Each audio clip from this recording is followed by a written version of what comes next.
Hey guys, morning.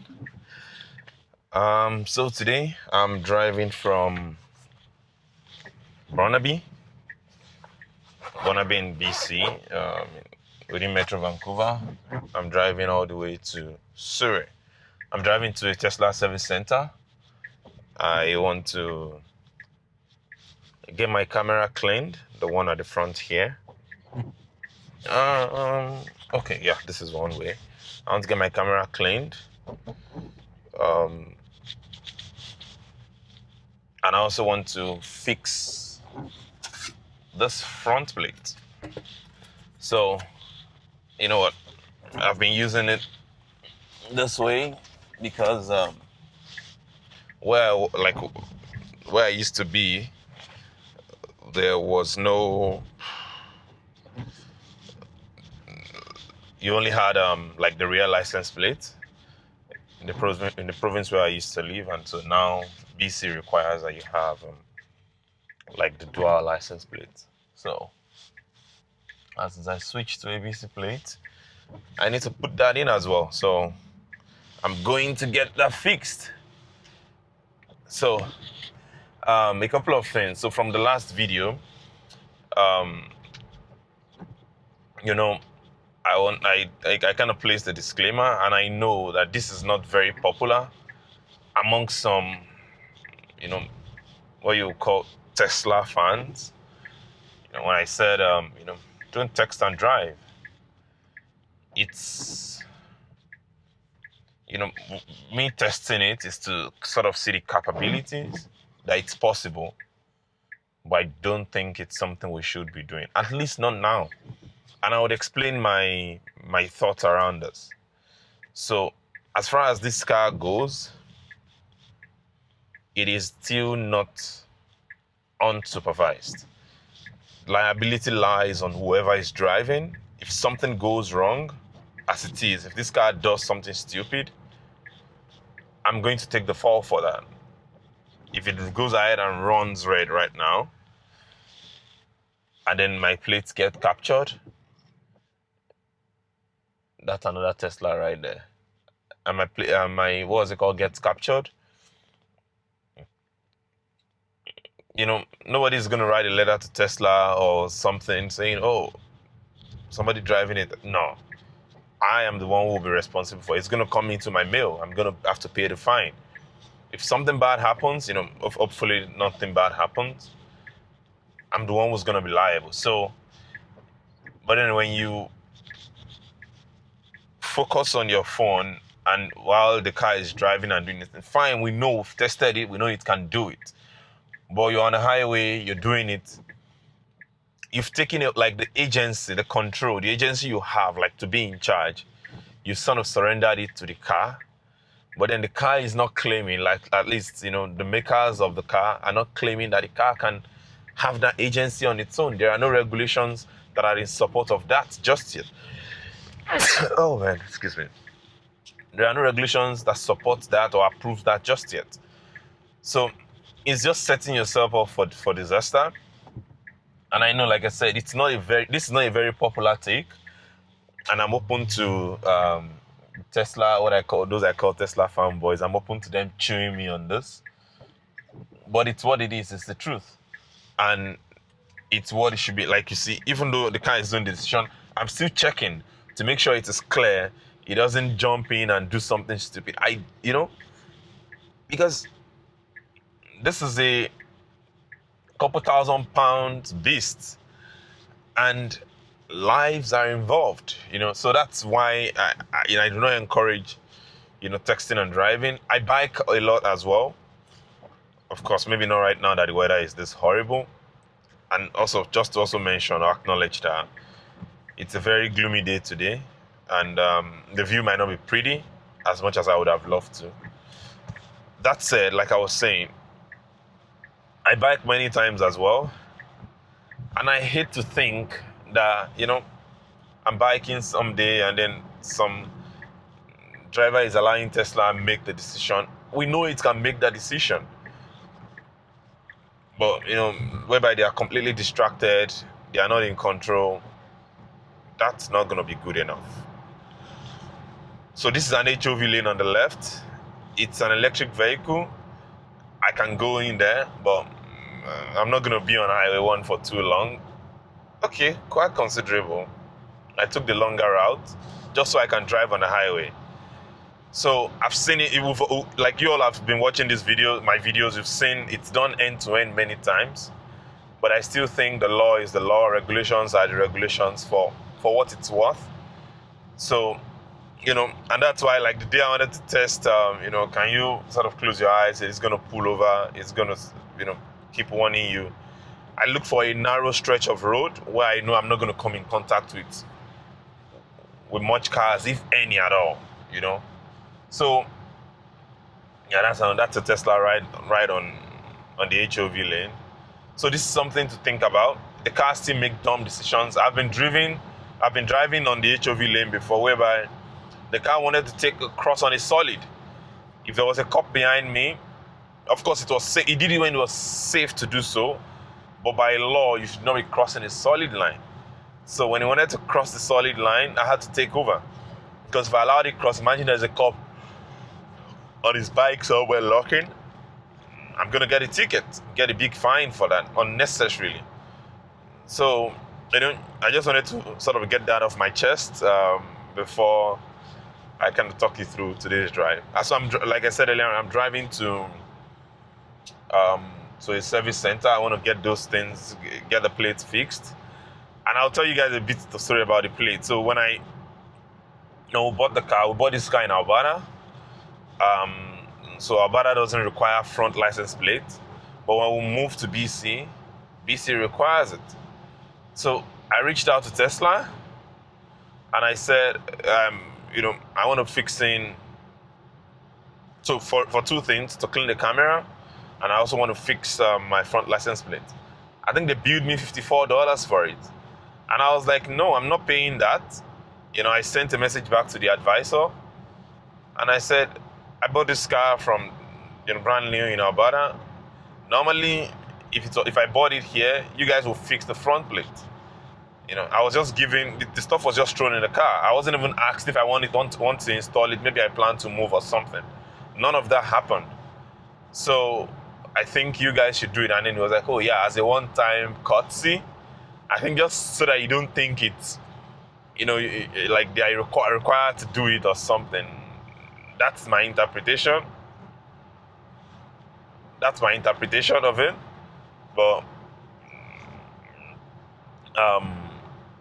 he eventually agreed to do it. And so while I was waiting for sort of like the appointment to be ready, I got a notification as well that I can book a test drive with some of the Tesla's latest cars. And guess what I did? I booked a test drive in a Cybertruck. I've never driven a Cybertruck before, so I booked a test drive in a Cybertruck.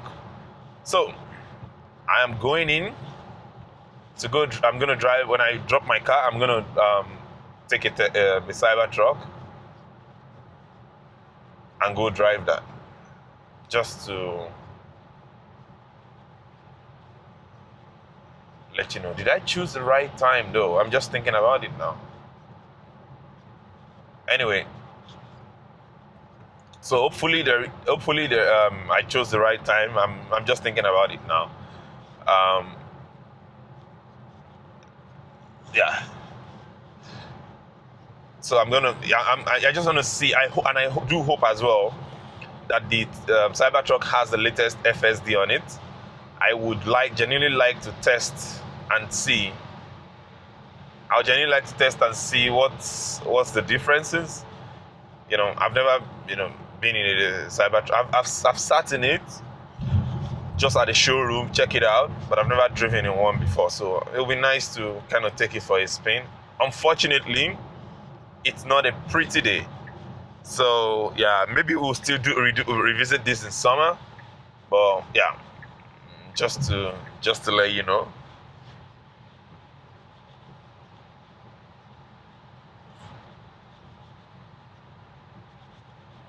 This is the Trans-Canada Highway. The highway goes from coast to coast. Honestly, I don't know why it switched back to this lane. Okay, fine, you don't want to pass on the right. Oh, probably because it's an exit lane at the end of the day. I don't know.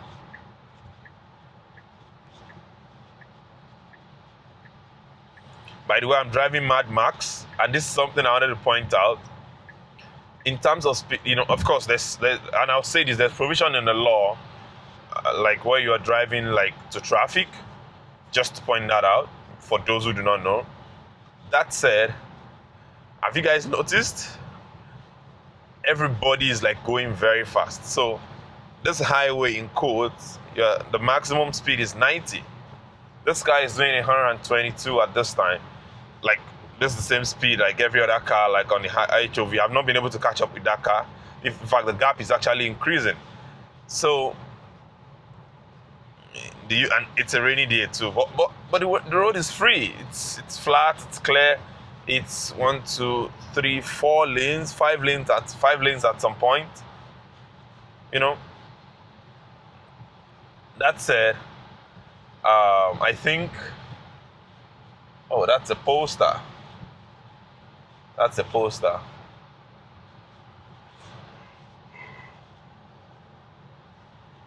So I'm driving in Mad Max, and this was something I've always wanted to test out and see, like how fast would the Mad Max go on a highway.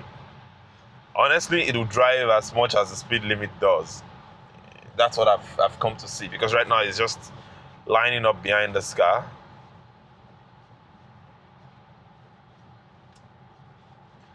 I knew he was going to cross the solid. The way he was driving, I knew it. Just imagine. Like, he came from right behind me, went that way, was behind this, cut in, and then crossed. Like, why do that?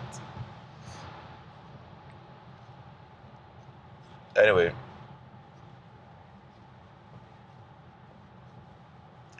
So this morning when I just got out, there are quite a bunch of things, like very little things that Tesla still, is yet to figure out. So this particular area, can you all see on the map? It's confusing. Like, see the web of, roads. And this is one thing that I love FSD for. It's going to pick the right lane 9.9 times out of 10. If it's for me now, I have to be checking 152 Street to be sure.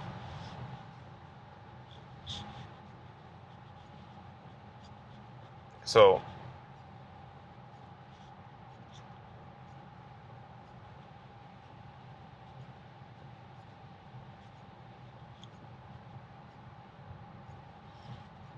I hope I'm on the right lane though. Okay, I'm on the right lane. It's 80, it's willing to go 110 here.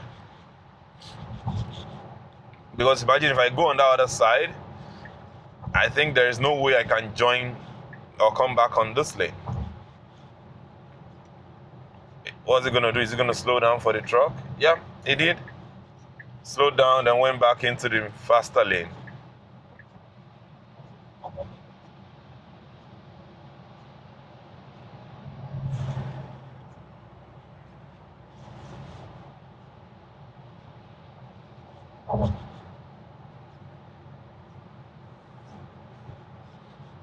Like, it's a solid separation.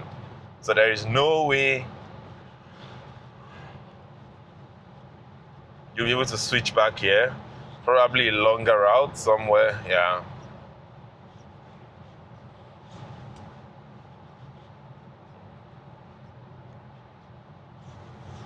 So I'm gonna stop in Timmy's before I head to, I just wanna have, I've not had breakfast this morning. Just grab a bite.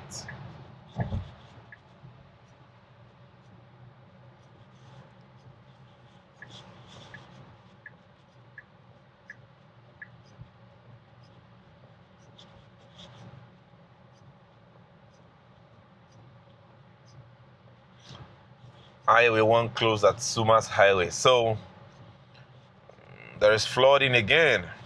There's flooding again in the Sumas Prairie, which is kind of sad because This is something that happened like 4 years ago. Roads were closed, roads were damaged, the highway was damaged. And I would think that the government would have prepared a better response, but unfortunately, no, they haven't.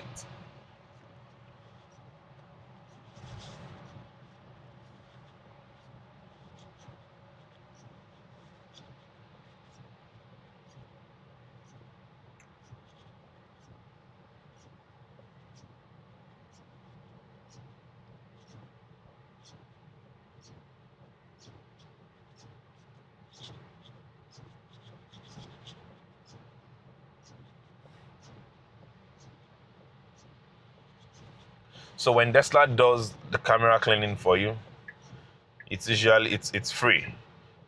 I believe as long as you're still under warranty.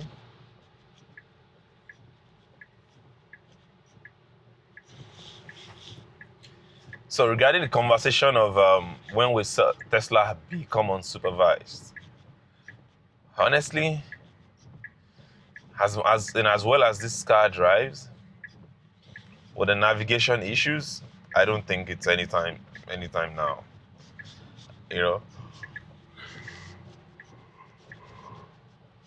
Except they blow me away with one crazy update where they fix the navigation. I don't know. And I don't know, you all have seen Rivian's latest update, with their ADAS system, basically their own form of self-driving technology. And it's going to be 2,500 outright. I personally think that's like the price FSD should go for outrightly in a Tesla. 253 grand. What it's, at most 4 grand. Twice that, it's ridiculous. Especially given the number of failed promises. Nah. Not good enough. So, and then their Rivian's system is expected to have LiDAR as well. So, I know some Tesla fans that disagree. They're like, oh, it doesn't measure up. I'm like your first reaction should not be hating on another automaker who's trying to disrupt the sector. Like, it should be an encouragement, because the more the merrier. The more competition, the better Tesla gets. Because if Rivian comes with a very good product at 2,500, there's no way Tesla is going to be able to justify people paying it's grand for it. There's no way. There wouldn't be a justification for it. So, just something to think about. I really do hope. I really do hope Tesla does something about it.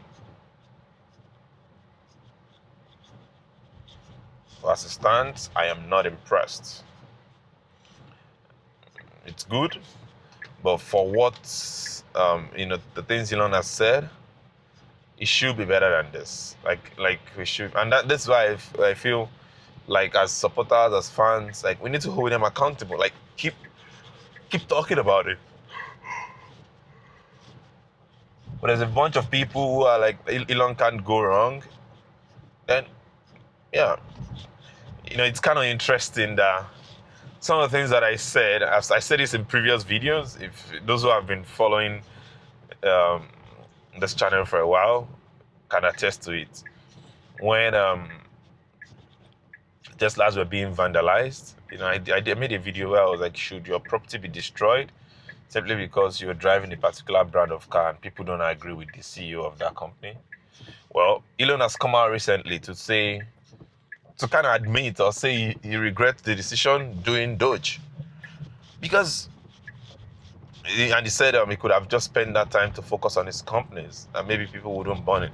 Although the way he tried to spin it was that, the system is the corrupt system that he was trying to fix with Doge was fighting back. But we both know, like, he lost money it lost market share. Tesla lost, opportunity for growth within that period. We didn't get an update for a while.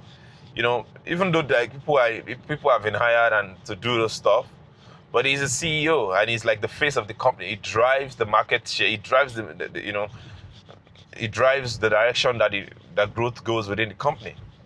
And everybody knows him to be like if you want a ruthless leader. If you want something to happen, it's going to happen. So, but him not being there, he didn't get an update. So many things were happening. I think if he had focused, and I agree with him, if he had focused on his cars, this is some rich neighborhood here. Look at some of these big properties. So whenever I see 30 zone on the school zone, I always bring it down to chill. You have no choice but to drive the speed limit. If someone is behind me and they're not happy about it, I'm sorry, I can't help you. So we all need to be paying more attention, especially when you're driving around the school. I've had someone honk at me in the past. Sorry, I kind of digressed a little bit. Yeah, I had someone honk at me in the past because I was driving in a school zone. I don't think it made sense. So, okay, now we can go back on. So it's gonna pick up again. Yeah. So yeah, once I'm in a school zone, don't take chances. Anyway, like I was saying, he himself admitted it. He could have spent that time on his business, and the business would be better off for it. Not what it, now he's now trying to play catch up, and he's lost market share a lot in Europe, even here in North America, in Canada. I know friends who bought Polestar, some bought a Volkswagen because they didn't want even a Ford, a Mach-E, because they didn't want to have anything to do with Elon. I don't think that, because they probably might see this video. I don't want to say I don't think that's something that made sense, but everybody each to his own. I don't think you should sacrifice the enjoyment of like a really good product. One of them has complained certain things to me now about that car. Not like I don't have complaints about at all about this as well, but just saying that it would have been nice to buy what you want and not bothered about what people.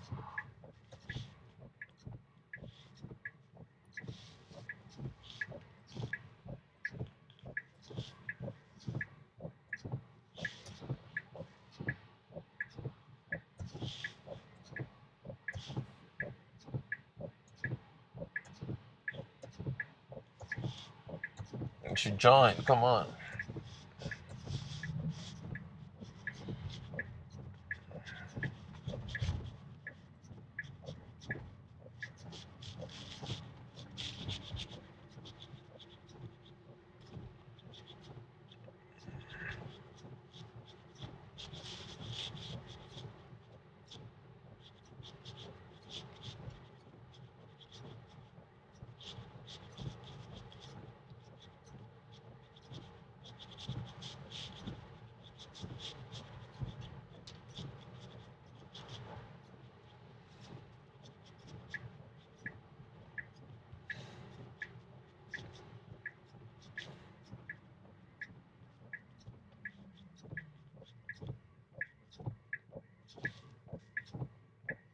Okay, so it has to yield here. Yeah, did it. Easy peasy.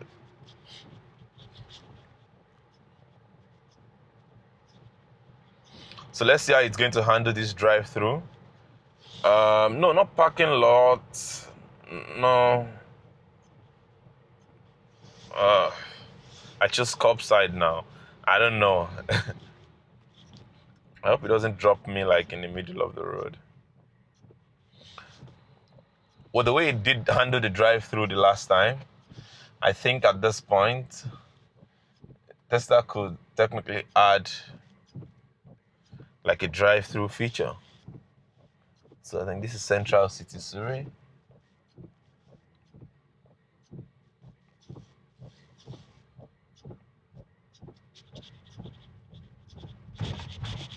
Yeah, that's the Timmins. I want to go into the drive-through.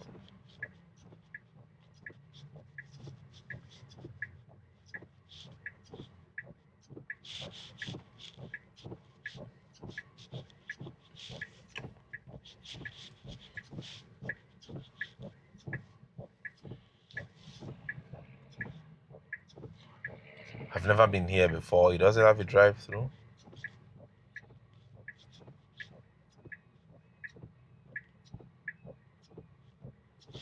Can you see that? Yeah.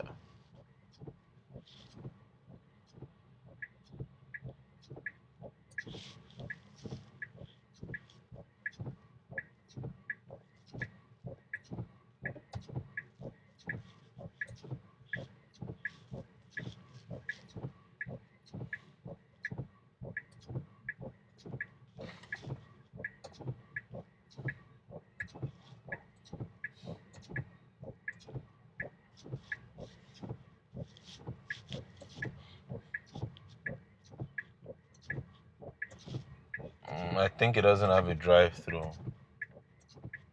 No, it does not. It does not. I'm just gonna change it to parking lot. Yeah.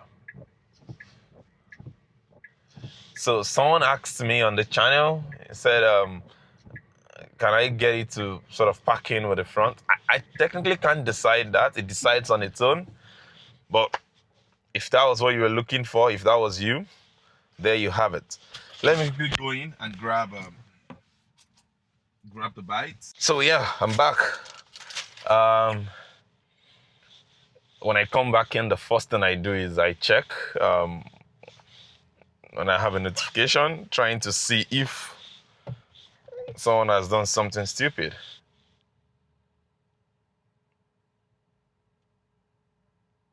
Anyway, so I'm going to arrive just on time. So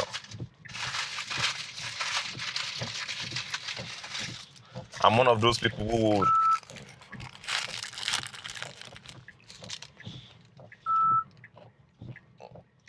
who never tries something else at a given restaurant. Once they try something and they like it, that's it.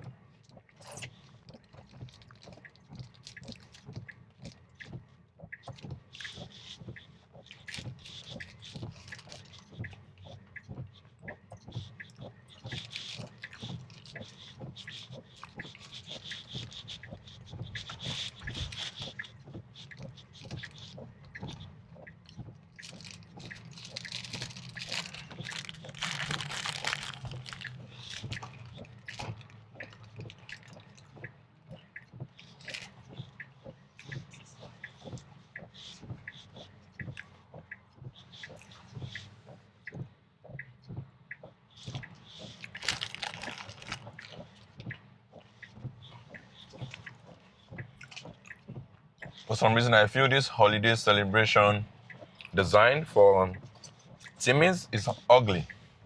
It's not pretty.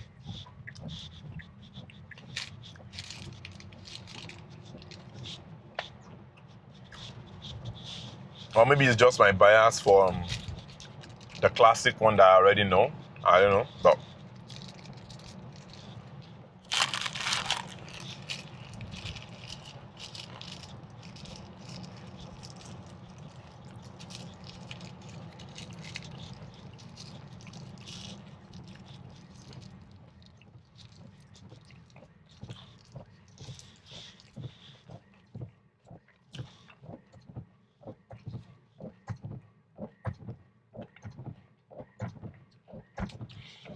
I don't know why it's making this sound. It's irritating.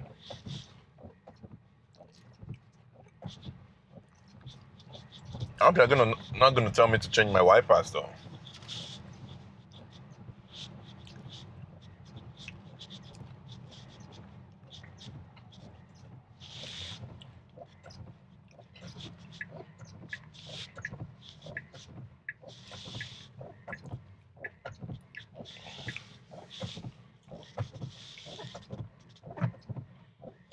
I want to connect my Wi-Fi to it. Because I want to ask Grok a question.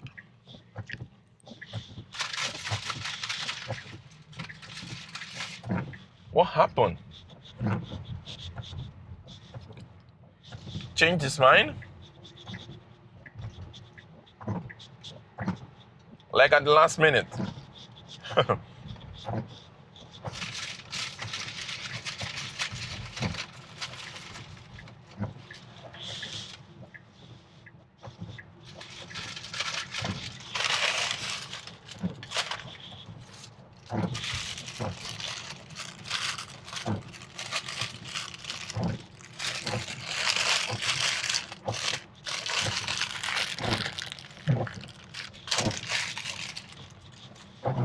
Not bad. But doesn't come close to the best I've had. The best of these that I've had was in a small town in Harrison Hot Springs. Tasted really fresh, like really nice.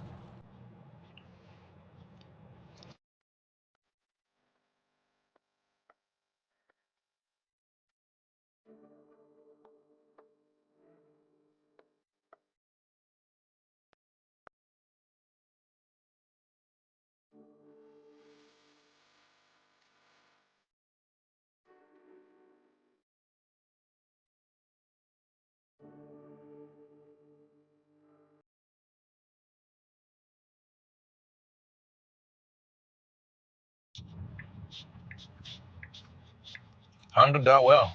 Knew what to do.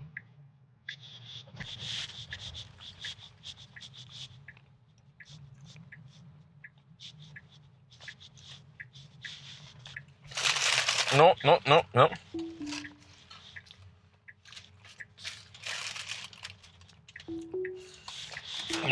No. So it's gonna just park here in the parking lot, but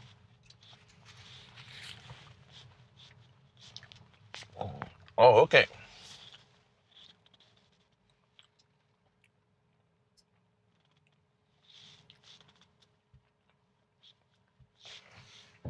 What happened? For some reason, it says my camera is obstructed,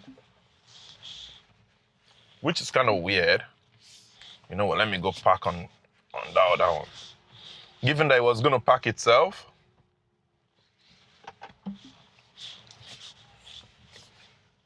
let me try it again. Nah, oh no, that's handicap.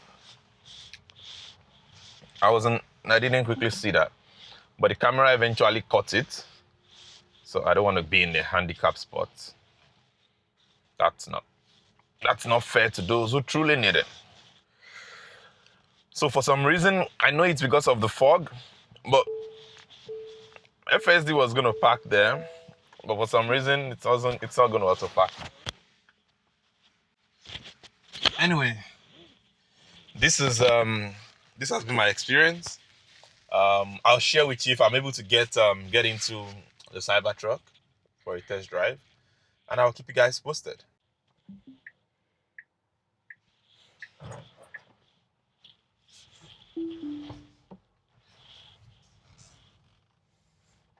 So apparently, I should have just driven into here.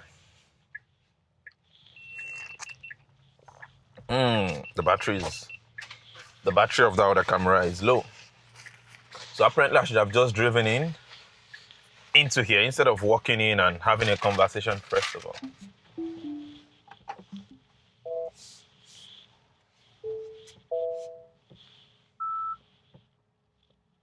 Just gonna go here.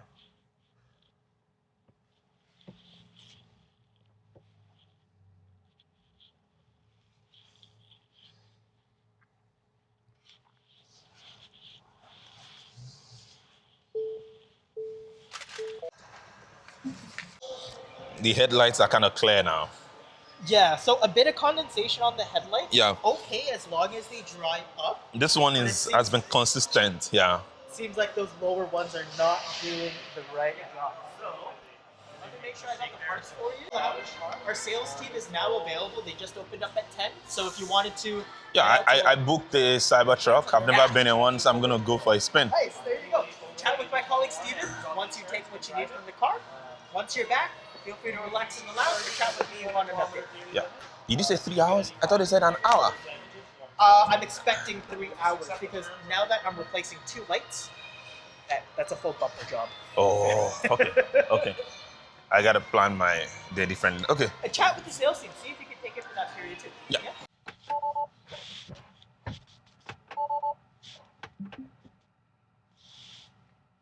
Oh, what happened?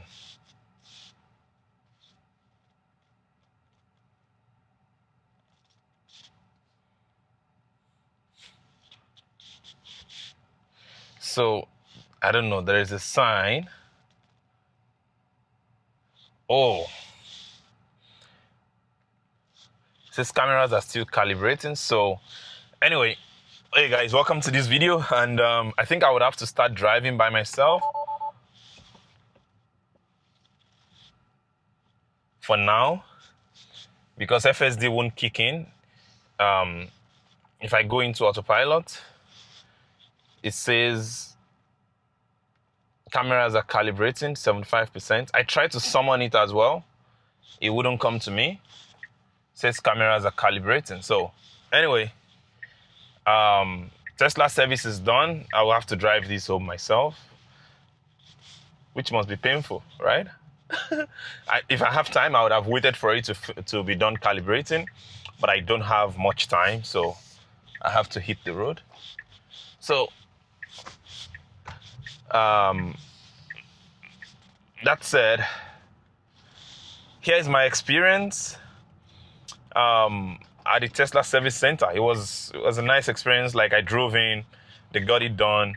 While I was in there, I was able to test the Model Y Juniper. Took it for a spin, had it with me for a while. I also tested the Cybertruck, the Cyber Beast, and that thing is really nice, massive in size, you know, cool driving, cool font and all of that, you know, poppy extra stuff that this does not have, the bells and whistles. But for almost 200 Canadian dollars, 200,000 Canadian dollars, I'm sorry, sir, no. It is ridiculous. That's the, you know, that's the least I can say. Like, that's like the nicest way I can describe it. I think this person ahead of me is a learner, so I gotta. So it was nice driving, and this is another thing, and it's one of those cars that I got behind in. It's like, oh, this is what I want to start driving now. However, because of the price point, the price point is what would put you into like a mental reset mode. Like, no, excuse me, you can't afford this. Don't think about it. But aside that, if not for the pricing, I will probably, you know, it's a nice car to drive. I mean, I'm talking about the Cyber Beast now. And then I also love for both cars anyway, for both vehicles, I love the fact that you can, you know, if some people are behind you, they can watch videos. You know, you guys are on a road trip, your family, those behind, maybe your kids at the back, maybe friends that are doing the journey with you as well. They can just zone out, enjoy the movie. They can even have headphones on, you know, and then watch the stuff while you in the front can play music, you know, and then enjoy the ambient music in the car itself. The camera is almost done. That's the blue. The calibration is almost done. So in terms of the things that they changed, first things first, they couldn't, not that they couldn't, because I have PPF in front, the guy suggested that I should get one of those pin installed, whereby my plate is just going to be on one side of the car, rather than using, like I said, if I should stick it up onto a PPF, it's not going to stick very well. And what's the point, right? So which is what I've done. I said I'm just going to go look on Amazon and find one of those pin installed ones and put it in there instead. So the second thing, which is the creaking noise from this, now it's no longer there anymore. It's gone. It's gone. So I just noticed like it gives this creaking sound. I don't know what they've done there. And then, I had a case where light was shining. One of the commenters on this channel said, "Go take it in for a clean." The camera, I took it in there. They've done it now. I can't wait for there to be sunlight someday. I'm going to try to drive facing the sunlight, drive into it and see if it has actually been fixed.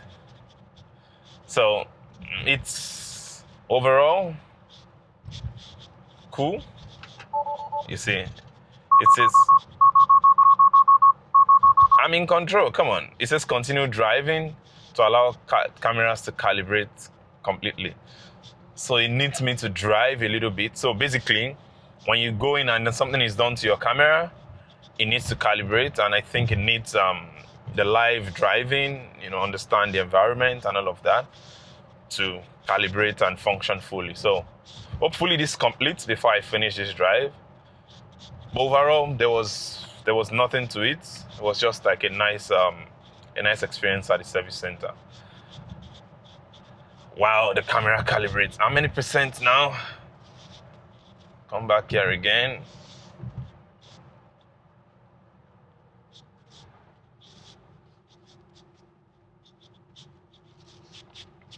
%. It's almost done.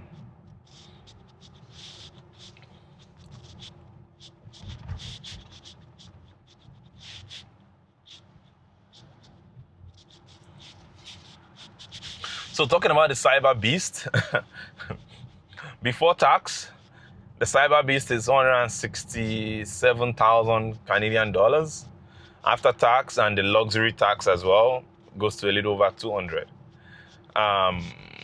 The regular Cybertruck is like 140, and then after tax is going to like maybe around 170K. I'm like, because here in BC, you pay the GST, general sales tax, and then you pay the PST, provincial sales tax of 7%. So everything comes down to 12% tax on whatever it is that you're paying outright. Nah, I'm sorry, nah. And then because it's a luxury good, over the threshold, you're going to pay the luxury tax on it as well. No, guys, I'm sorry. It's not, yeah. Of course, for those who can afford it, is it a cool car to drive? I actually enjoy sitting behind it. I have mixed feelings about the yoke, the steering wheel though, and I would admit, I'll be the first to admit that, because, it's something that I guess, or I'm sure, would take some getting used to. So that probably would explain why, I'm not sold on it just yet. But the car as well has like a very, very short, sharp turning radius, which is good. So it turns like a small car, even though it's a massive vehicle, because the rear wheels also turn. So it's honestly, it's a beautiful piece of engineering. I must say, it's a beautiful piece of engineering. Ooh. Now this is where, if it's FSD, I don't even need to think about it. It's just going to make the turn. But now I have to think about it. Otherwise, I would have just overshot it and would have had to make a U-turn, because there is no connecting road here. Yes, there is none.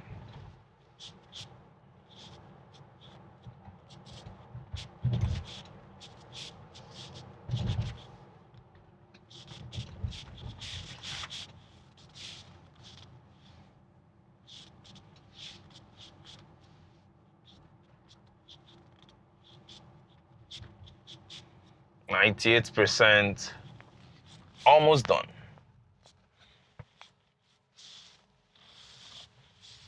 Okay, now this is a 30 zone. It's a neighborhood. Do I still know how to stick to 30 when I drive myself? I just scroll the wheels and I should title this video, manually driving after using FSD for so long. It is a rude awakening, It is a rude awakening. Like it introduces a sort of shock into your system. Like, and honestly, anything anything robots can do for you, humans should not do it themselves. That's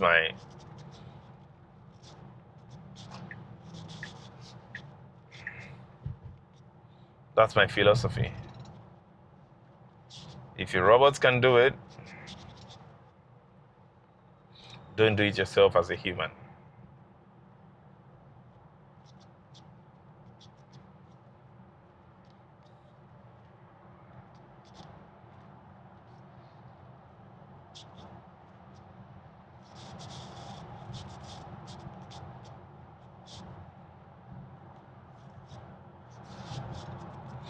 Unfortunately, the day I chose is a really gloomy day. So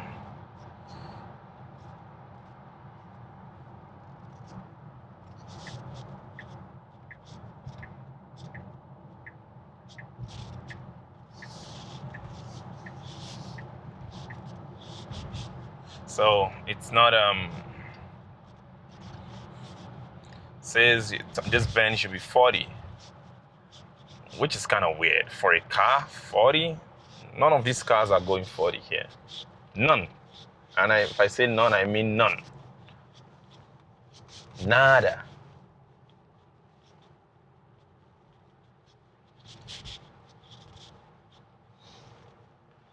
Come on, 90 watts now.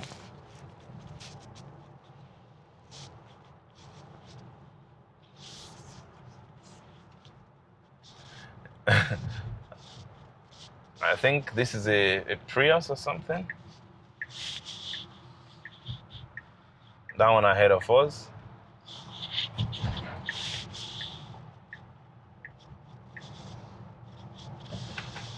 Okay, yes. That felt painful. So the camera is done calibrating. Everything should be back up to speed now and just fine. I'm gonna watch and see the driving behavior for a while. And if there are any, major changes. Yeah, that's a Prius.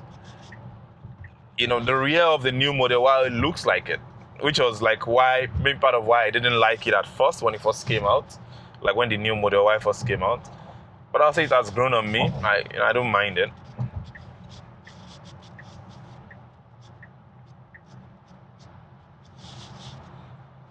Let me see. Is this still the best option to go through? Okay, now my map is taking forever. Okay. Still says I should go through Anas's Island. So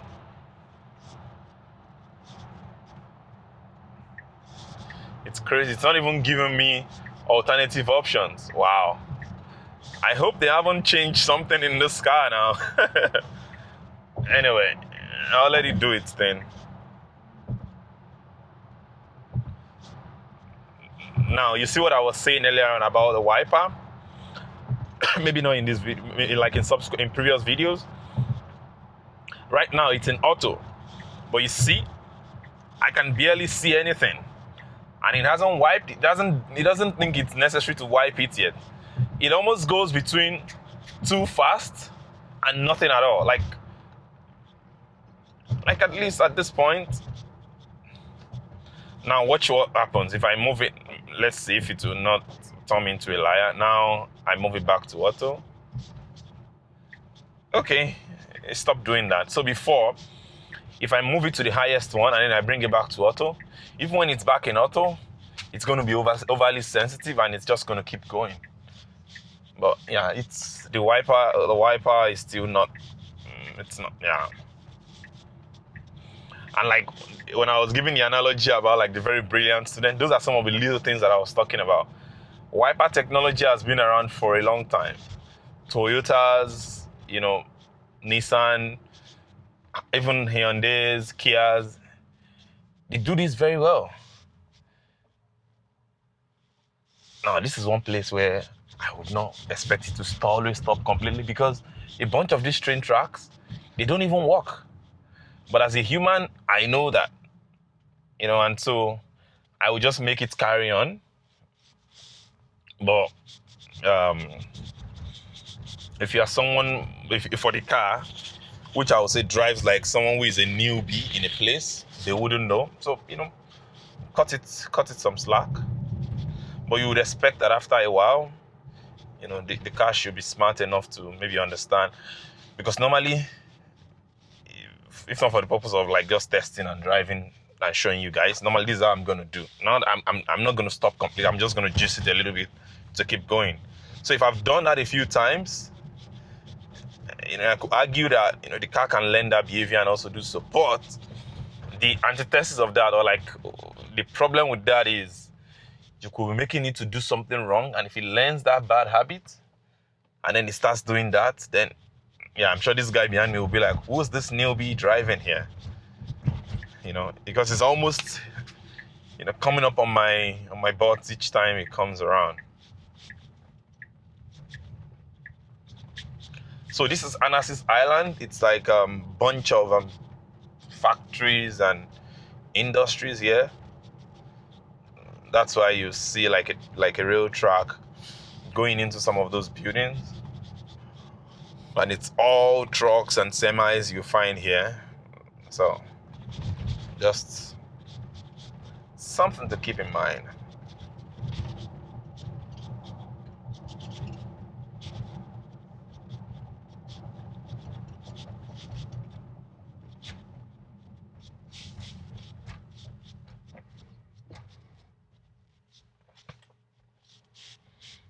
This, for instance, you don't need to stop completely, but yeah.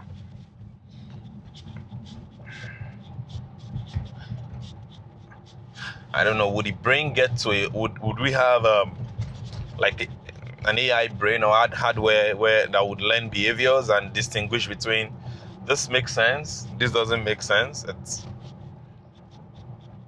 It's kind of chicken and egg. You want it to learn the human behavior. You also don't want it to learn the human behavior, because humans tend to do what's wrong many times.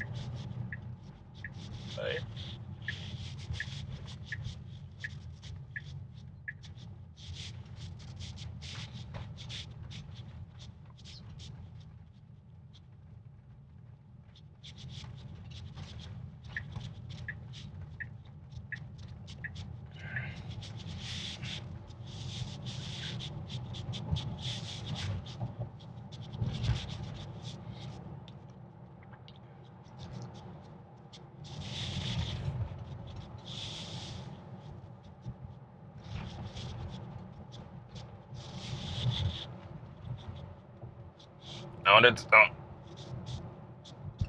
Like in my neighborhood right now, so I want to connect the hotspot so I can use Grok. This is the Fraser River. The levels are pretty high right now because of all the flooding that's happening in BC and around. So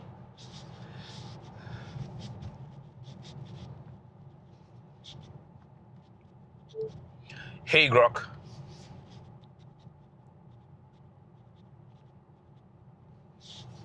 Grok. When I turn on Grok, it takes some time to kind of boot. It keeps saying it. Yeah. Hello. Hello.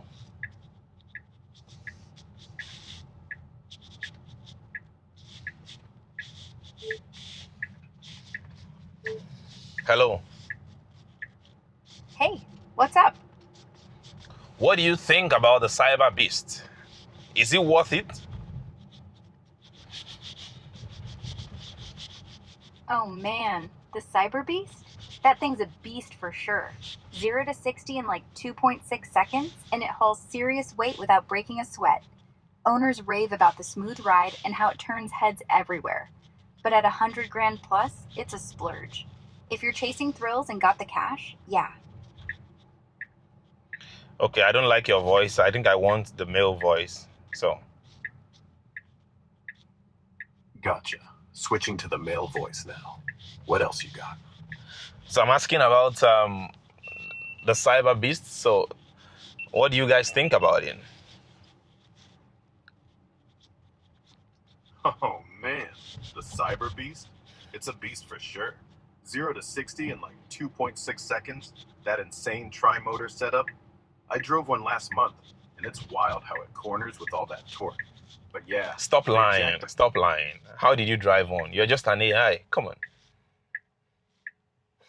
Busted. Fair point. I'm all code and no keys. But hey, I crunched the data like I was there. What's the real scoop you're after on the cyber beast? Specs, drama, or just why it's a meme on wheels? No, I just wanted to hear what you have to say. Anyway, that's all for now. Thank you. All right, catch you later. I find that, when I just want to be entertained, I call Grok. And then I make Grok talk. Oh, wait. I hope. Okay. Okay. That was neatly handled. Waited for that individual to be done. So, smooth drive all over. The other camera is dead. Let me know your thoughts about this ride, if you enjoyed it, and yeah, thanks for riding along with me. I would see you on the next one. Cheers.